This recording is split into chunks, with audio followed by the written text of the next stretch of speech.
नमस्कार साथियों, चैनल में पुनः सभी का स्वागत है। आज पुनः नए वीडियो के साथ उपस्थित हूँ। हाँ, देख रहे हैं आजकल चर्चा हो रही है प्राचीन इतिहास में जैन धर्म, ठीक है ना। जैन धर्म के विषय में 2-3 क्लास इससे पीछे भी चला हुआ है। जैन धर्म के संबंध में देखेंगे तो आपको हमने ऋषभदेव और पार्श्वनाथ के विषय में मैंने जानकारी दिया था। आज देखते हैं सबसे महत्वपूर्ण जो थे, यानी कि वास्तविक संस्थापक के रूप में देखते हैं महावीर स्वामी को, ठीक है ना। तो जैन धर्म के वास्तविक संस्थापक जिनका नाम बखूबी लिया जाता है महावीर स्वामी, है ना। महावीर स्वामी के विषय में देखते हैं। पहली बात देखते हैं ये कि ये 24वें तीर्थंकर थे, जैसा कि पिछली वीडियो में भी मैंने जिक्र किया था। 24वें तीर्थंकर कौन था? 24वां तीर्थंकर महावीर स्वामी। पहला भी मैंने बताया था, पहला कौन था? ऋषभदेव, ठीक है ना। 23वें कौन थे? पार्श्वनाथ। अब देखते हैं कि अंतिम, है ना, अंतिम तीर्थंकर कहिए 24वें तीर्थंकर कहिए, बात एक ही है। अंतिम तीर्थंकर कहिए, अंतिम करके भी आ जाता है और उसमें प्रथम करके भी आता है। प्रथम तो ऋषभदेव या पहले, है ना। तो 24वें तीर्थंकर कहिए तो तीर्थंकर 24 थे, तो 24वें तीर्थंकर कहिए या अंतिम कहिए, बातें की है। कौन था? महावीर स्वामी, ठीक है ना। उसके साथ साथ दिया है जैन धर्म के वास्तविक संस्थापक रहे हैं। तो जैन धर्म के वास्तविक संस्थापक कौन था? वास्तविक संस्थापक कौन था? महावीर स्वामी, यानी जैन धर्म के वास्तविक संस्थापक महावीर स्वामी थे। संस्थापक केवल पूछे, मैं कई बार मैंने जिक्र भी किया था, आप कन्फ्यूजन करके आते हैं। संस्थापक केवल पूछे तो आप ऋषभदेव को लगाएंगे, वास्तविक संस्थापक सब जोड़ता है तो महावीर स्वामी को लगाएंगे, ठीक है ना। जैसे जो कंपटीशन की तैयारी कर रहे हैं और जिनकी तैयारी अच्छी है तो उनको तो थोड़ा सा बहुत सरल लग रहा होगा, लेकिन जिसके कॉन्फिडेंस लूज हैं या यूँ कहें जिनकी तैयारी अच्छी नहीं है तो वो भटकाव में आ जाते हैं। वास्तविक और संस्थापक में इनको समस्या होती है कि वास्तविक संस्थापक और संस्थापक, ठीक है ना। तो 24वें तीर्थंकर कहिए या अंतिम तीर्थंकर कहिए, जैन धर्म के वास्तविक संस्थापक महावीर स्वामी, ठीक है ना। आगे की तरफ चलेंगे। इनका जो जन्म हुआ था, ये तो जैन धर्म, बौद्ध धर्म, ये तो आप छोटी कक्षाओं से पढ़ते आ रहे हैं, ठीक है ना। फिर भी आपके जो वनडे कंपटीशन है बराबर एकाक प्रश्न इससे आ जाता है, क्योंकि लंबा चलेगा। अभी तो आप व्यक्ति विशेष के ही संबंध में आप पढ़ रहे हैं, ठीक है ना। अभी और भी चलेगा तो फिर आगे जानकारी मिलेगी। जन्म जो हुआ था महावीर स्वामी का 540 ईसा पूर्व में हुआ था। 540 ईसा पूर्व में हुआ था। कहाँ पे? वैशाली का एक स्थान है कुंडलग्राम, ठीक है ना। कुंडग्राम जो एक स्थान है वैशाली में, ये पड़ता है बिहार में। कुंडग्राम, या यूँ कहें कि वैशाली भी दे देता है कभी कभी विकल्प में, या कभी कभी कुंडग्राम भी दे देता है, ठीक है ना। दोनों नहीं देता है तो इसमें दे देता है। तो वैशाली जो है, वैशाली के कुंडग्राम में इनका जन्म हुआ था, ठीक है ना। ये बिहार में पड़ता है 540 ईसा पूर्व में। समय जो रहा है चैत्र शुक्ल त्रयोदशी के दिन, चैत्र शुक्ल त्रयोदशी के दिन जो है, यह क्या कहा जाता है? यानी कि महावीर स्वामी का जन्मदिन। यानी महावीर स्वामी का जो जन्म हुआ था चैत्र शुक्ल त्रयोदशी को हुआ था, और इसी दिन महावीर जयंती मनाई जाती है, ठीक है ना। महावीर जयंती जो है चैत्र शुक्ल त्रयोदशी को मनाई जाती है। यह महावीर स्वामी के जन्मदिन पे ही मनाई जाती है, ठीक है ना। तो जन्म देखिए आप वैशाली के कुंडलग्राम में, जो बिहार में पड़ता है, वहाँ पे हुआ था। बचपन का नाम तो आपको पता ही होगा, छोटी कक्षाओं से ही पढ़ते आ रहे हैं। बचपन का नाम क्या था? वर्धमान, है ना। वर्धमान महावीर, है ना। तो वर्धमान महावीर के नाम से भी जाना जाता है, केवल वर्धमान के नाम से भी जानते हैं। तो बचपन का नाम था वर्धमान। और क्या था? किस वर्ण के थे ये? तो वर्ण जो था इनका क्षत्रिय था, क्षत्रिय वर्ण के थे। और जो वंश था इक्ष्वाकु वंश के थे। ये वर्ण जो था वो क्षत्रिय था और वंश जो था इक्ष्वाकु वंश के थे। तो इक्ष्वाकु क्षत्रिय वंश में आता है। जाति जो थी वो ज्ञात्रिक, है ना, ज्ञात्रिक जाति के थे ये, है ना। ज्ञात्रिक जात के थे, क्षत्रिय वर्ण था, वंश इक्ष्वाकु था और जाति क्या था, ज्ञात्रिक जात के थे। हाँ, जो चिन्ह था इनका, महावीर स्वामी का जो चिन्ह था तो क्या था, सिंह था, सिंह, है ना। ये भी बराबर कंपटीशन में आता है, महावीर स्वामी का पूछता है, जैसे पार्श्वनाथ का भी पूछ देता है, मैंने बताया था पार्श्वनाथ का क्या था, सर्प, है ना, उनका भी पूछ देता है। तो ये चिन्ह जो है ये महावीर स्वामी का सिंह है ना। हाँ, आगे की तरफ चलते हैं। पिता का नाम क्या था इनके, हाँ, पिता का नाम क्या था, सिद्धार्थ। सिद्धार्थ जो थे ये वज्र संघ के प्रमुख थे, वज्र संघ के प्रमुख थे। वज्र संघ आपने 16 महाजनपद पढ़ा होगा, तो वज्र संघ पढ़े थे आप, तो ये गणतंत्र था वज्र। वज्र जो है गणतंत्र में आता था, 16 महाजनपदों में वज्र का नाम है, आपको मैंने बताया था। तो सिद्धार्थ जो थे, इनके पिता सिद्धार्थ जो थे वज्र संघ के प्रमुख रहे हैं, ठीक है ना, वज्र संघ के प्रमुख रहे हैं। माता का नाम क्या था, इनकी माता कौन थी, त्रिशला माता थी, त्रिशला या विदेह दत्ता, माता का नाम था विदेह दत्ता या त्रिशला। तो त्रिशला या विदेह दत्ता इनकी माता रही हैं। ये भी चूँकि संघ प्रमुख लोग रहे हैं, राजा और महाराजाओं की बेटियां बेटे रहे हैं, तो ये सिद्धार्थ जो थे वज्र संघ के प्रमुख रहे हैं। हाँ, तो इनके पुत्र जो है महावीर स्वामी हैं। और त्रिशला कहिए या विदेह दत्ता इनकी माता रही हैं, कहाँ की रही हैं, वैशाली की लिच्छवी कुल की प्रमुख चेटक की बहन रही हैं, है ना। वैशाली की लिच्छवी कुल थी, बड़ा राजघराना था, लिच्छवी कुल की प्रमुख चेटक की बहन थी ये, कौन, त्रिशला, है ना। इनकी जो माता थी वो चेटक की बहन, यानी कि ये चेटक की बहन यानी कि लिच्छवी कुल के प्रमुख चेटक की बहन रही हैं, तो त्रिशला ये रही हैं।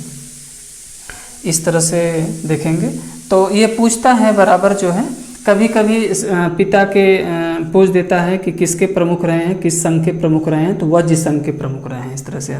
माता का भी पूछ देता है, तो ये चेटक की बहन रही हैं, तो ये लिच्छवी कुल के प्रमुख रहे हैं। चेटक जो थे ये लिच्छवी कुल के, यानी वैशाली के लिच्छवी कुल के प्रमुख रहे हैं चेटक, उनकी बहन जो है त्रिशला या विदेह दत्ता रही है, ठीक है ना।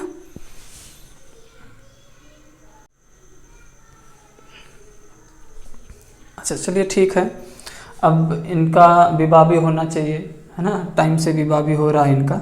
अब विवाह जो हो रहा है इनका, तो विवाह जो हो रहा है कुंडी गोत्र की कन्या रही हैं, है ना। कुंडियन गोत्र कहलाता था, कुंडियन गोत्र की कन्या रही हैं यशोदा, है ना। इनका जो विवाह हुआ था कुंडियन गोत्र की कन्या यशोदा से हुआ था, यशोदा से इनका विवाह हुआ था। तो कुंडियन गोत्र की कन्या यशोदा से विवाह हुआ था और इनसे एक ही पुत्री उत्पन्न थी, यानी पुत्र नहीं था, एक ही पुत्री थी जिसका नाम था प्रियदर्शना, है ना। क्या नाम था, प्रियदर्शना, प्रियदर्शना, यानी कि महावीर स्वामी के बेटी का नाम क्या था, प्रियदर्शना। तो प्रियदर्शना जो बेटी थी, एक ही बेटी थी, इनका जो एक ही पुत्री उत्पन्न हुई थी और इनका जो विवाह हुआ था, पुत्री का जो विवाह हुआ था, मुख्य रूप से जमाली नामक क्षत्रिय कुल में इनका जन्म हुआ था, यानी कि क्षत्रिय परिवार से बिलोंग करते थे जमाली। तो इनसे क्या कर दिया गया था, प्रियदर्शना का विवाह कर दिया था, यानी कि महावीर स्वामी के दामाद का नाम था जमाली। तो जमाली जो थे ये क्षत्रिय कुल के रहे हैं, तो विवाह भी इनका हो जाता है ना। तो जमाली से विवाह होता है प्रियदर्शना का, यानी महावीर स्वामी के पुत्री का, ठीक है ना। तो इस तरह से बराबर आपके कंपटीशन में प्रश्न जो भी आता है। आगे की तरफ चलेंगे तो देखेंगे कि मुख्य रूप से कि 30 वर्ष की जब अवस्था इनकी हो गई महावीर स्वामी की, तो कुछ ऐसे हृदय परिवर्तन इनका हो गया और सांसारिक मोह माया को त्याग कर एक तरह से वैराग के जीवन अपनाना चाहे। तो इन्होंने सबसे पहले अपने बड़े भाई नंदिवर्धन से इन्होंने अनुमति मांगी थी, ठीक है ना। तो 30 वर्ष की अवस्था में सांसारिक मोह माया को त्याग करके मुख्य रूप से वैरागी जीवन अपनाने के लिए इन्होंने अपने भाई से गृह त्याग की आज्ञा मांगी। तो इनके भाई जो थे नंदिवर्धन, कभी कभी गूढ़ प्रश्न आ जाता है कि जो है महावीर स्वामी ने किसकी आज्ञा से गृह त्याग किया था, तो किसकी आज्ञा से? नंदिवर्धन की आज्ञा से गृह त्याग किया था। तो नंदिवर्धन इनके भाई थे, इन्हीं की आज्ञा से इन्होंने गृह त्याग करके संन्यास ले लिया। तो संन्यास मीन्स होता है, तो चूँकि जो हिंदू धर्म में साधु संत लेते थे संन्यास शब्द कहा जाता है, लेकिन जैन धर्म में उसे इयति कहा जाता है। क्या कहा जाता है? इयति कहा जाता है ना। इयति, यति मीन्स होता है संन्यास ग्रहण करना, है ना। जैन शब्दावली है यति, तो यति मतलब होता है संन्यास ग्रहण करना, ठीक है ना। तो इस तरह से इन्होंने क्या किया? यति धारण कर लिया, यानी संन्यास धारण कर लिया। साथ ही साथ इनके गुरु रहे हैं, तो इनके गुरु रहे हैं, तो कौन इनके गुरु रहे हैं? 23वें तीर्थंकर रहे हैं, उनका नाम क्या था? पार्श्वनाथ। पार्श्वनाथ जो रहे हैं 23वें तीर्थंकर, इनके क्या रहे हैं? पूर्ववत गुरु रहे हैं। और थोड़ा सा आगे की तरफ चलेंगे तो जो मुख्य रूप से जो कठोर इन्होंने तपस्या किया था, है ना, और जो ज्ञान की प्राप्ति इनको हुई थी, वो भी बहुत लोक महत्व का विषय है। तो लगभग ये देखिए 30 वर्ष की अवस्था में इन्होंने क्या किया? गृह त्याग कर दिया था, ठीक है ना। और गृह त्याग करने के बाद, ठीक है ना, 12 वर्ष इन्होंने कठोर तपस्या किया था। 30 वर्ष तो इन्होंने मान लीजिए 30 वर्ष की अवस्था में गृह त्याग किया था, और 12 वर्ष लोग जो है ये कठोर तपस्यारत रहे। और जब कठोर तपस्या के बाद यानी 42 वर्ष के अवस्था में, यानी 42 वर्ष बाद, यानी 42 वर्ष की अवस्था में जुम्भिक ग्राम के समीप, है ना, जुम्भिक ग्राम के समीप ऋजुपालिका नदी के किनारे, तो ऋजुपालिका नदी का नाम है, जुम्भिक ग्राम है, ये सभी बिहार में पड़ते हैं, ठीक है ना। तो जुम्भिक ग्राम के समीप ऋजुपालिका नदी के किनारे एक साल का वृक्ष, यानी पीपल का, साल का मतलब होता है पीपल, पीपल, साल के वृक्ष के नीचे इन्हें क्या प्राप्त हुआ था? कैवल्य। कैवल्य मीन्स क्या होता है? जैन शब्दावली है। कैवल्य मतलब ज्ञान प्राप्त करना, है ना, यानी कि कैवल्य की जो प्राप्ति इनको हुई थी, यह ऋजुपालिका नदी के, यानी जुम्भिक ग्राम पड़ता है, जुम्भिक ग्राम के समीप ऋजुपालिका नदी के किनारे इन्हें क्या प्राप्त हुआ था? ज्ञान प्राप्त हुआ था, जिसे यह कहा जाता है कैवल्य की प्राप्ति। तो महावीर स्वामी को कैवल्य की प्राप्ति कहाँ पे हुई थी? जुम्भिक ग्राम के समीप हुई थी। और उसके बाद इनकी कई प्रकार की उपाधियाँ भी हो गई, है ना, जैसे केवलिन, कैवल्य प्राप्त हो गया तो कैवलिन उपाधि दी गई इनको, जिन की उपाधि दी गई, अहर की उपाधि दी गई, निवृंत की उपाधि दी गई, वर्धमान की उपाधि दी गई, ये सभी जो है यह उपाधियाँ महावीर स्वामी को दे दी गई। उसके बाद देखेंगे कि लगभग 42 वर्ष की अवस्था में तो ज्ञान इनको प्राप्ति हो गया, और लगभग सब मिला करके 72 वर्ष इनकी पूरी लाइफ रही है। 72 वर्ष की उम्र के बाद, है ना, 72 वर्ष की उम्र के बाद 468 ईसा पूर्व में, 468 ईसा पूर्व में क्या हुआ? इनको राजगृह के समीप पावा नामक स्थान पे, यानी पावापुरी, राजगृह के समीप पावा नामक स्थान पे इन्हें क्या हुआ? निर्वाण प्राप्त हो गया, ठीक है ना। तो निर्वाण प्राप्त होना यानी कि एक तरह से इनकी मृत्यु हो गई, 72 वर्ष की अवस्था में निर्वाण प्राप्त हो गया। तो ये जो पावा पड़ता है ना, ये नालंदा बिहार में पड़ता है, पावापुरी जो है नालंदा बिहार में पड़ता है। तो राजगृह भी आ जाता है कभी कभी एग्जाम में कि महावीर स्वामी की मृत्यु कहाँ पे हुई थी, तो राजगृह भी आता है, पावापुरी भी आता है। तो राजगृह में ही, यानी राजगृह के समीप ही पावापुरी है, ठीक है ना। तो सभी ये नालंदा बिहार में पड़ता है। तो क्या हुआ? इनका निर्वाण की प्राप्ति हो गई, ठीक है ना। तो इनका देहावसान हो गया। साथ ही साथ देखेंगे तो इनके प्रमुख अनुयायी भी रहे हैं, है ना, जैसे महावीर स्वामी के जो अनुयायी रहे हैं, सबसे करीबी रहे हैं, कौन कौन रहा है? बिंबिसार, है ना, बिंबिसार, कुनिक और चेटक। यह तीन जो है, बिंबिसार, है ना, कुनिक और चेटक, यह इनके प्रमुख अनुयायी रहे हैं। किसके रहे हैं? महावीर स्वामी के प्रमुख अनुयायी रहे हैं। जैसा कि जन्मदिन जो महावीर स्वामी का मनाया जाता है, महावीर जयंती, आप जानते ही होंगे, जो अवकाश मिलता है आपको महावीर जयंती का, वो महावीर स्वामी के जयंती का अवकाश मिलता है। मोक्ष की जो प्राप्ति इनको हुई थी उसे हर्ष के साथ दीपावली के रूप में मनाया जाता है, ठीक है ना। तो मोक्ष की प्राप्ति यानी कि वह दीपावली के रूप में मनाई जाती है मोक्ष की प्राप्ति के लिए। उसके साथ साथ देखेंगे कि आपने देखा होगा कि पार्श्वनाथ ने जो चार महाव्रत जोड़े थे, है ना, चतुर्थ महाव्रत था। तो 4 महाव्रत जो है पार्श्वनाथ ने नाम दिए थे। कौन कौन से थे? सत्य, अहिंसा, अपरिग्रह और अस्तेय। 4 महाव्रत जो है पार्श्वनाथ ने दिया था।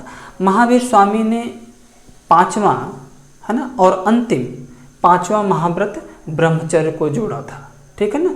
जोड़ करके क्या कर दिया? 5वां महाव्रत यानी पंच महाव्रत कर दिया। यानी 5वां महाव्रत जो था वह कौन सा था? ब्रह्मचर्य। इसको किसने जोड़ा था? महावीर स्वामी ने जोड़ा था। बाकी 4 के जो महाव्रत थे वह पार्श्वनाथ ने जोड़े थे। बराबर कंपटीशन में आता है ये क्वेश्चन। तो क्वेश्चन की जो प्रकृति है बहुत ही गूढ़ हिस्से प्रश्न आते हैं। जैसे 24वें अंतिम तीर्थंकर भी वनडे एग्जाम में छोटे कंपटीशन पूछता है। जैसे PET पेट का जब एग्ज़ाम होगा तो उसमें भी छोटे छोटे इस तरह से प्रश्न आएंगे। इतिहास के प्रश्न 5 प्रश्न आएंगे इतिहास के। तो उसमें से 5 नहीं शायद 10 हैं, देख लीजिएगा। तो उसमें से इसी तरह छोटे छोटे प्रश्न आएंगे। तो वास्तविक संस्थापक पूछ देगा, जन्म पूछ देगा, वैशाली में कहाँ हुआ था, है ना, बचपन का नाम पूछ देगा, वंश कौन था इक्ष्वाकु, पिता का नाम सिद्धार्थ था, और लिच्छवी कुल के प्रमुख चेटक की बहन थी इनकी माता त्रिशला। विवाह जो हुआ था कुंडी गोत्र में यशोदा से हुआ था, उनसे प्रियदर्शना पुत्री पैदा हुई थी। ये सारी बातें जो है, हाँ, निर्वाण की जो प्राप्ति हुई थी राजगृह में हुई थी, ठीक है ना। और कैवल्य की प्राप्ति कहाँ हुई थी? जुम्भी ग्राम यानी कि रुजपालिका नदी के किनारे हो। तो साल के वृक्ष के नीचे ज्ञान की प्राप्ति हुई थी, ठीक है ना। इसी तरह से पूरा आपके वनडे कंपटीशन में प्रश्न बनते हैं, ठीक है ना। तो हमें विश्वास है वीडियो आपको अच्छी लगी होगी। और जो हमारे नए साथी हमारे चैनल से जुड़ना चाहते हैं तो प्लीज़ चैनल को सब्सक्राइब करें, अधिक से अधिक शेयर करें, लाइक करें, कमेंट करना भी ना भूलें, और साथ ही साथ बेल आइकन को दबाना ना भूलें। और हम आपकी सेवा में तत्पर रहेंगे।